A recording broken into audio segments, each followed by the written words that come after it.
іш қату, яғни адам білесіз, үлкен дәретте қалыпты жағдайда күніне 1 рет немесе 2 күнде 1 рет бару керек. Егер де одан асып кететін болса, 2-3 күннен асатын болса, үлкен дәретке бармауы адамның, және де үлкен дәретке барған кезде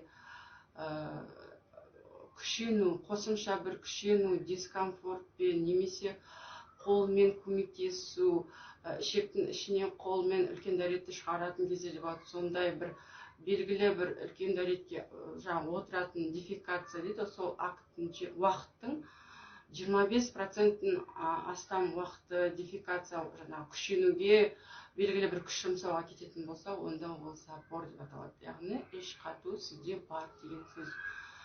Іш қатудың негізі 2 түрлі себебі бар.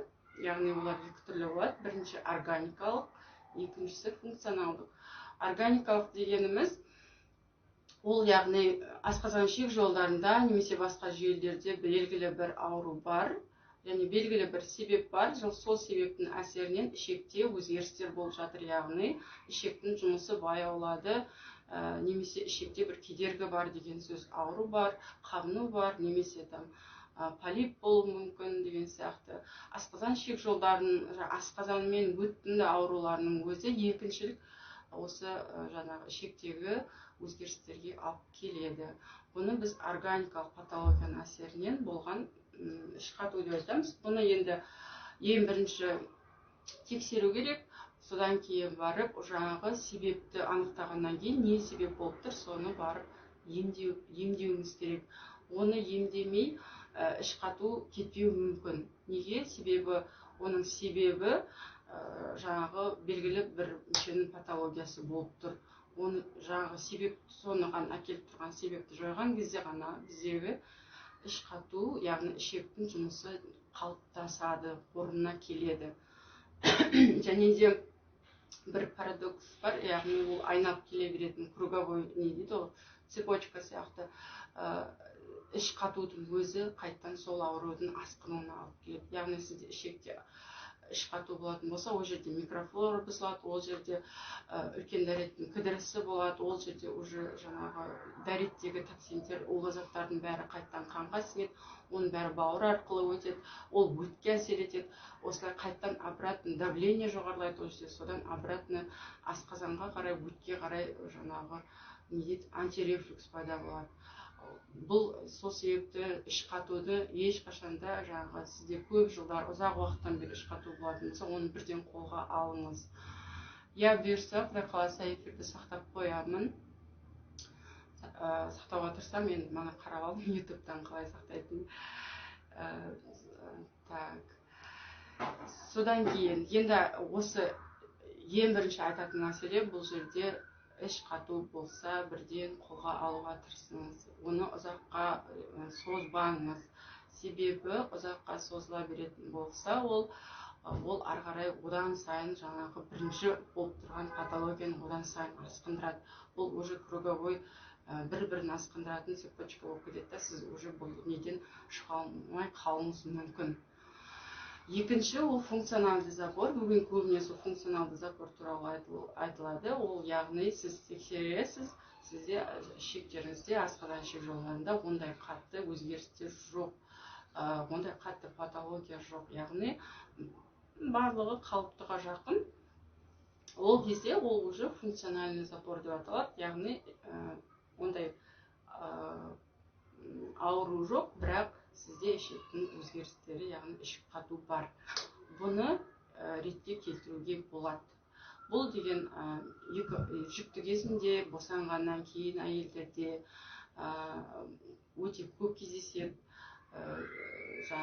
Қимыл қозғалысы аз, тамақтану дұрыс емес, яғни жеңіл тамақтанатын, жолда жүріп тамақтанатын, немесе жұмыста ритм дұрыс емес адамдар, жұмыста сменмен жұмыс істейтін адамдар болады. Осындай кезде бұнда ішектегі функционалды өзгерістер болады. Оларды режимді дұрыстау арқылы, осы тәртіптерді сақтау арқылы ретке келтіруге болады. Бұны да асқындырмаған жөн. Бұл басында ішекте ешқандай патология болмауы мүмкін, бірақ айтып отырмын, жаңа іш қату бар кезде ол іркіліс болады үлкен дәреттің. Яғни сіз ойлап қараңыз, адамның температурасы мысалы 36,6 қалыпты да, ал іштегі температурасы 40 градусқа жақын. И ол температурада мысалы холодильникті елестетсеңіздер, холодильник бір күнге өшіп қалды, свет өшіп қалды, холодильниктің ішіндегі тамақтар қалай оның ішінде бұзылады, тұрып бұзылады. Сол сияқты сізде үлкен дәретте ішіңізде солай ыстықта, ал ояқта 40 градусқа жақын болады температура. Үлкен дәретіңіз сізде тұрып қалады.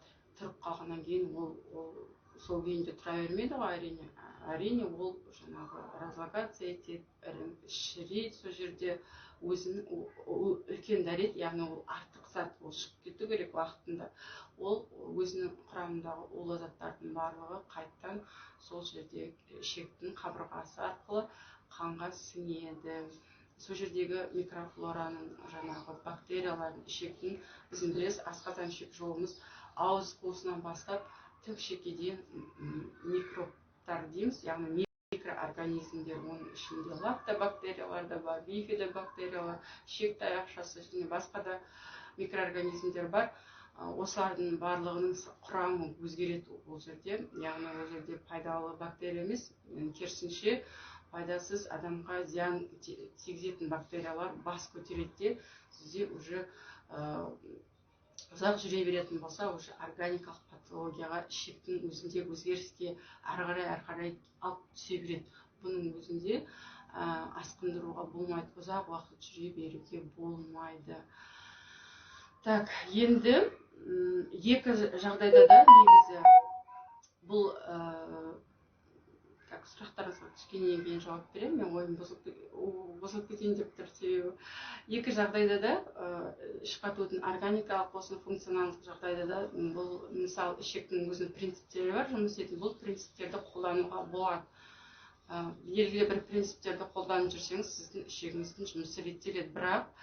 Бірақ айта өтейін, органикалық патология болатын болса, бұл принциптер бірден әсер етпеуі мүмкін, немесе кішкене ғана әсер беруі мүмкін. Ондай сізге бір қажетті әсер бермеуі мүмкін. Себебі сізде айтып отырмын, органикалық патология, жаңағы ауру әлі емделген жоқ. Ауру емделген жоқ, демек сізде әлі себеп бар. Себеп бар жерде, ол қанша жерден сырттан әсер ете бергенмен, ол әсер етеді әрине, бірақ 100% немесе 90% емес. Белгілі бір көрнекті әсерін бермеуі мүмкін. Бірақ бұл принциптердің барлығын жалғыз іш қатуы бар адамдар емес, іш қатуды болдыртпау үшін де қолдану керек деп ойлаймын. Адам салауатты өмір салтын сақтағысы келетін болса, ұзақ жасағысы келетін болса, аурулардың алдын алғысы келетін болса, осы принциптерді қолданып жүру керек күнбе-күн. Ол уже ішектің қатерлі ісіктерінен ол профилактика дейді, алдын алады. Енді ішектің жұмыс істеу принциптерін айта өтейін. Ішектің негізгі жұмыс істеуінің 4 принципі бар. 4 принципі бар. Біріншісі, рахмет, әдемі түсіндіресіз дейді. Бірінші принципі ол су, яғни ішілетін сұйықтықтың мөлшері. Сұйықтықтың мөлшері, біз адам күніне 1,5-2 литр сұйықтық ішу керек.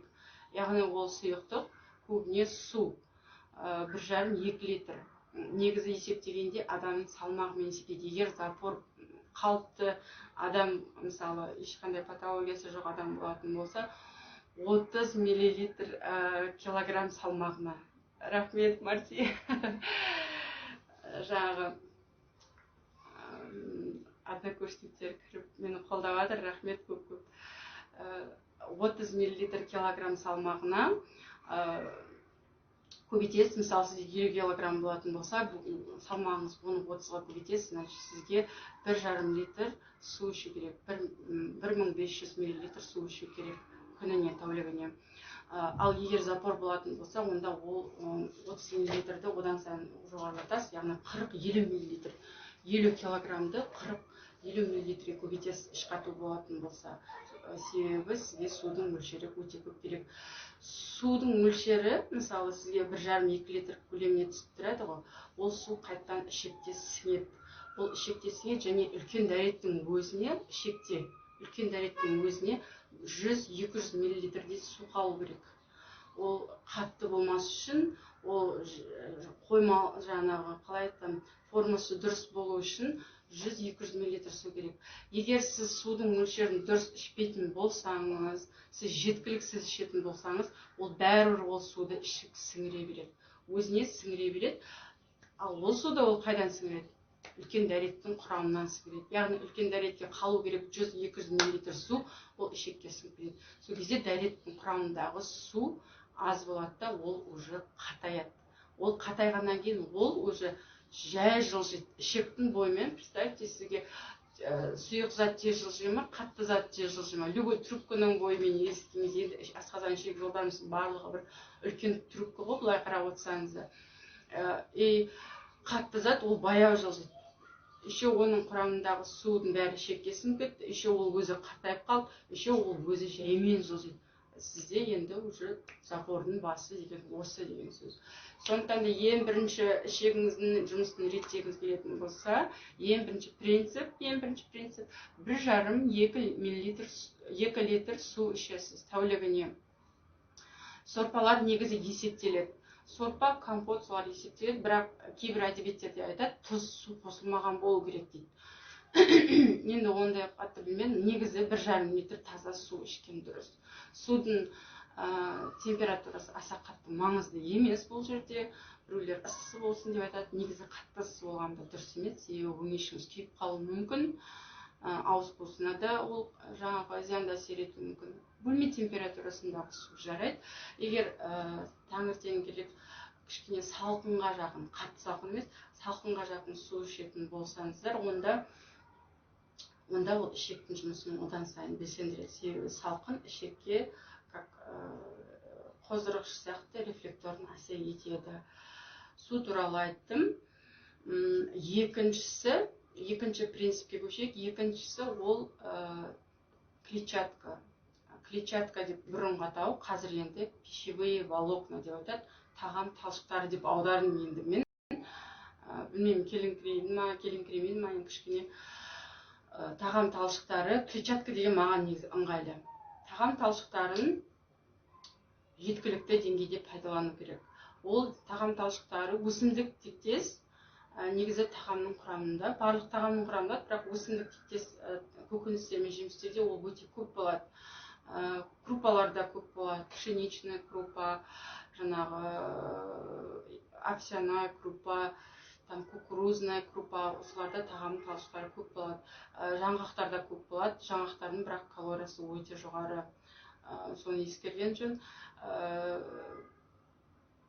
Жаңағы қауында, қарбызда да бір шама бар.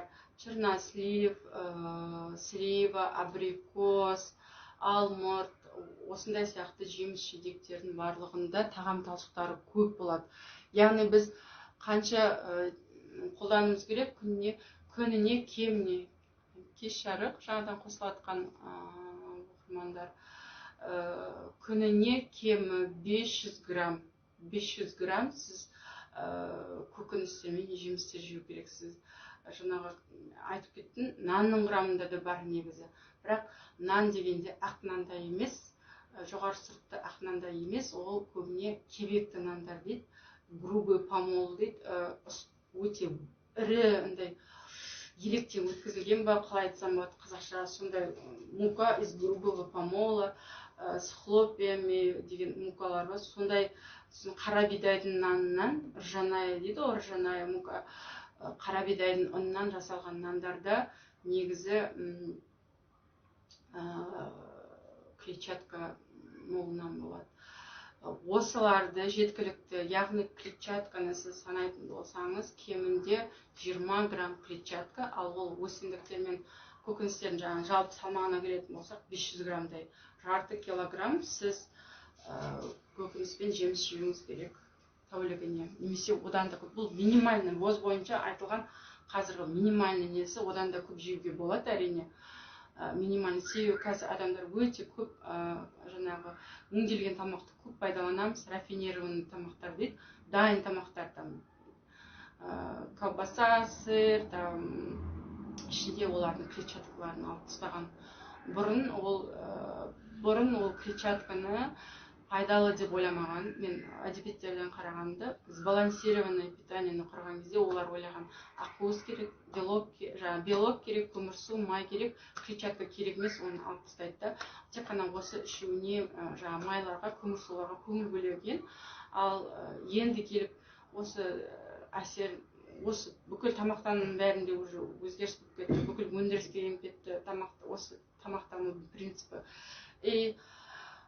Клетчатканың керек екені енді байқалып жатыр, себебі адамдарда аз қозғалады, дайын тамақты жейді, ішектің жұмысы уже қалай айтсам екен әлсірейді. Себебі ішекке біздің жеп отырған ақуызымыз, майымыз, жаңағы көмірсуларымыз, олар ішекке дейін жетпейді, олар жаңағы тоқ ішекке дейін жетпейді, олар қорытылып кетеді. Ал мына клетчатка деген пищевой волокна неге керек? Ішекке көлем береді. Ішектің жұмыс істеу үшін оған көлем керек. Ол ішекке дейін қорытылмай барады.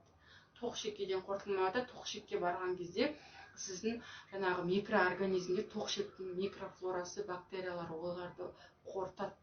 Олар бактерияға да тамақ. И ішекке де көлем береді. Олар как балластное вещество дейді, енді мен оны аудара алған жоқпын. Балластное вещество деген олар өзіне, сіздің ішкен суыңызды олар өзіне сіңіріп алады. Сосын сол суды ұстап тұрады. Ал енді кишечник өзіне қабырғасымен судың бәрін алып бара жатыр ғой, сол кезде ол өзіне белгілі бір мөлшерде 30 есе көп суды ұстап тұрады дейді.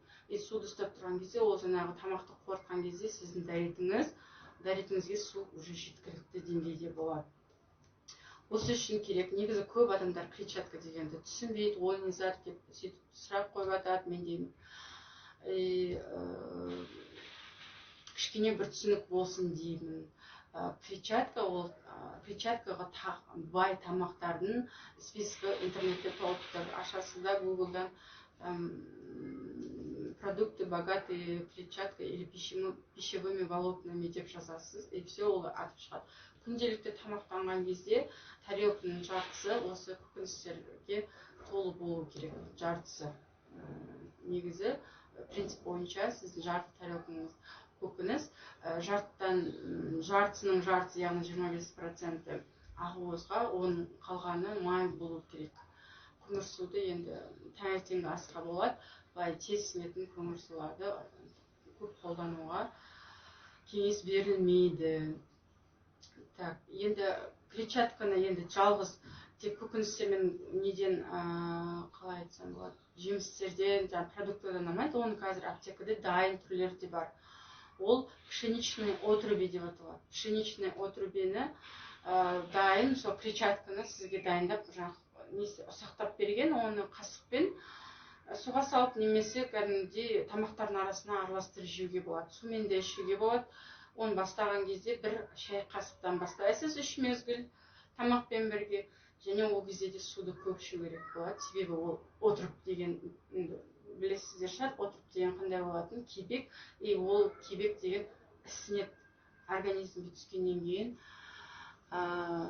Сұрағыңызға қазір жауап берем. Организмге түскеннен кейін ісінетті, жаңағы суды көп талап етеді, ол өзіне набухает дейді, ол ісінгеннен кейін ол суды көп талап етеді, ол кезде уже суды обязательно ішу керек болады. Пищевые волокна, жаңа пшеничный отруби, сосын подорожниктің семеналары да бар. Негізі подорожниктің шелухасын тоже уатып, дайын продукт қылып шығарып жатыр, оны псилиум деп атайды. Ол псилиум деген ішекте газдар бар, ішекте ішек бар адамдарда өте жақсы әсерін береді. Себебі ол грубый клетчатка емес, клетчатканың өзі екі түрлі болады. Грубый клетчатка, яғни мысалы алма жейсіз, қатты да, мягкий дейді, жұмсақтау түрі бар, ол уже ішекке ондай жаңағы жұмсақ, ішектің көп жұмысын ондай талап етпей, солай әсер етеді. и грубый клетчатка көбіне егерде ішектің өзінде ауырсыну спазмдар болса, там қатты ауырсыну шығатын болса, синдром раздраженного кишечника дейтін бар. Тітіркенген ішек синдромы кезінде осындай синдроммен ауырсынумен жүреді. Ішек желденіп кетеді, ауырсынады, содан кейін үлкен дәретке барады. Обязательно ауырсынады, боль болады. И я пшеничный отрубь аптекада бар. Аптекада дайын күйде сатылады. Бір қасық шай қасықтан үш мезгіл қабылдайсыз. 2 апта кемінде, осы 2 аптаның ішінде жәмендеп сізге енді әркім өзіне қарайды, қалай көтеріп жатыр, жақсы әсер етіп жатыр ма, ол соған байланысты. И жәмендеп көбейтуге болады. Ең максимально ол бір ас қасық столовый ложкамен көбейтуге болады 3 мезгілге дейін. Бірақ шай қасықтан бастайсыз, сразу себебі оның өзі ондай қатты ауырсынуға тудырып кетуі мүмкін. Үшінші принципін айта кетейін. Үшінші принципі ол физикалық белсенділік, физическая активность дейді. Ішекке физический қозғалыс ол өте қажет. Ол обязательно спорт емес, ол обязательно жаңағы нагрузка, там спортивная нагрузка, физический нагрузка береді, силовые тренировки, ондай емес. Оған бүкіл физический активностьтің барлығы жатады. Жаяу жүресіз бе, прогулка жасайсыз ба, там велосипед тебесіз бе, немесе там бассейнге жүзесіз бе, просто жүресіз, просто жүгіресіз. Осының бәрі физический активностьке жатады. И күніне кемі 30 минут физикалық белсенділік болуы мүмкін. Ішектің дұрыс жұмыс жасауы үшін физикалық 30 минут кемі белсенділік керек. Төртінші, енді физический активность туралы түсінген боларсыздар. Енді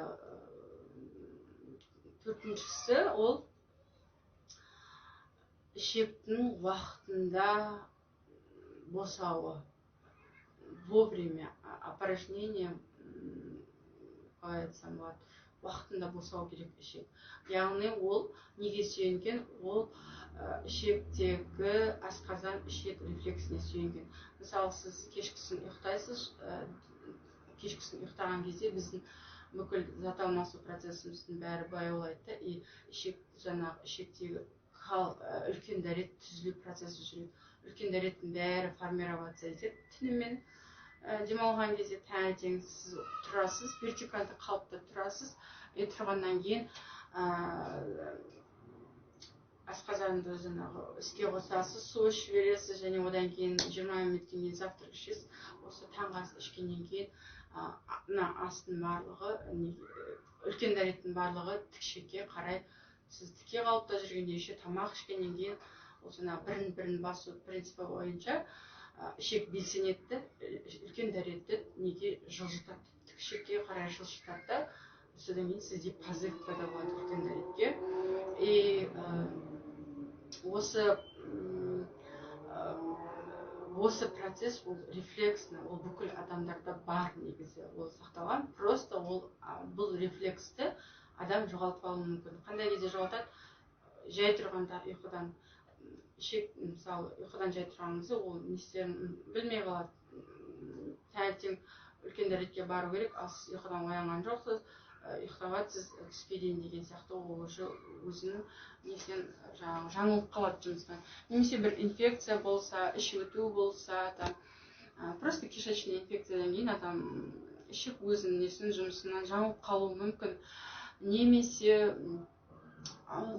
органикалық патология, ауру болса да тоже сондай болады. Және де климат өзгерткен кезде, сіз бір жерден бір жерге климат өзгертесіз, ояқта сағаттық часовой пояс өзгереді, климаттың өзіне адам үйренеді, новый жұмысқа тұрасыз, жаңадан жұмысқа тұрасыз, ал ол жұмыстың графигі бұрынғынан қарағанда өзгеше болады. И соған адам уже адаптация жүрген кезде ішектің де жұмысынан шамалы нетіп қалуы мүмкін. И осы жерде кішкене көмек керек болады.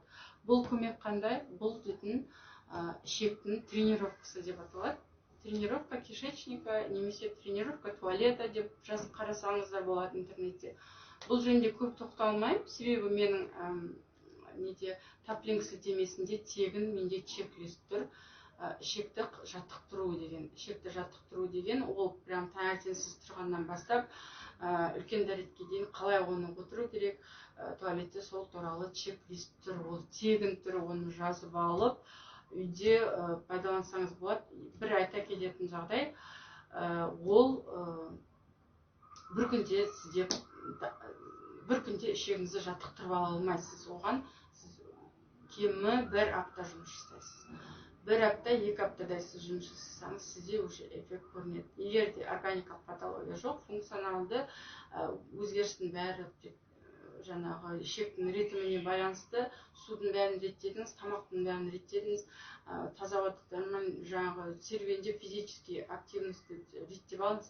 Енді тренировка қалып тұрса, оның бәрі орнына келеді. Сіз ас ішкеннен кейін, таңғы ас ішкеннен кейін, 30 минуттан кейін автоматически өзіңіз туалетке, жаңағы үлкен дәретке барғыңыз келетіндей қылып жасауға болады. Ол дейтін жаңағы магия ондай емес, просто ол ішектегі жаңағы рефлекске байланысты. Оны как біздің мышцаларымызды тренировать етеміз ғой, жаттығу жасаған кезде спортзалдарда, там фитнес залдарда, сол сияқты енді ол кезде ішектің жаңағы бұлшық етін тікелей тренировать етпейміз, бірақ ішектің жұмысын уже биоритм дейді, адамның өзінің ритміне сәйкес, сіздің өмір сүруіңіздің жаңағы уақытына сәйкес реттеп қоясыздар.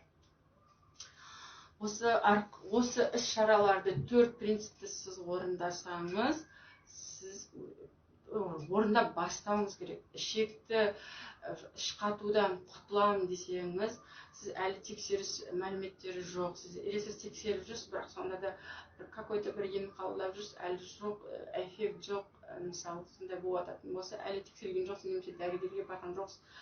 Ол кезде осы 4 принципті сақтап бастау керек, орындап бастау керек.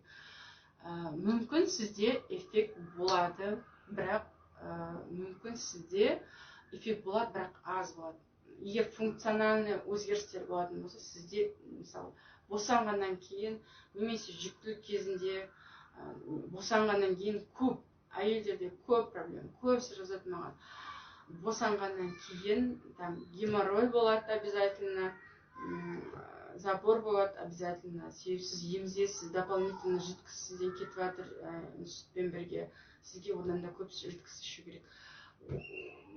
Яғни ішекте әлі патология бар деп, жоқ деп есептесек, босанған именно жүктілікпен байланысты болатын болса, бұл сізге нағыз керек. Осы 4 принципті сақтасаңыз, сіз ішектің жұмысын реттеп ала аласыз.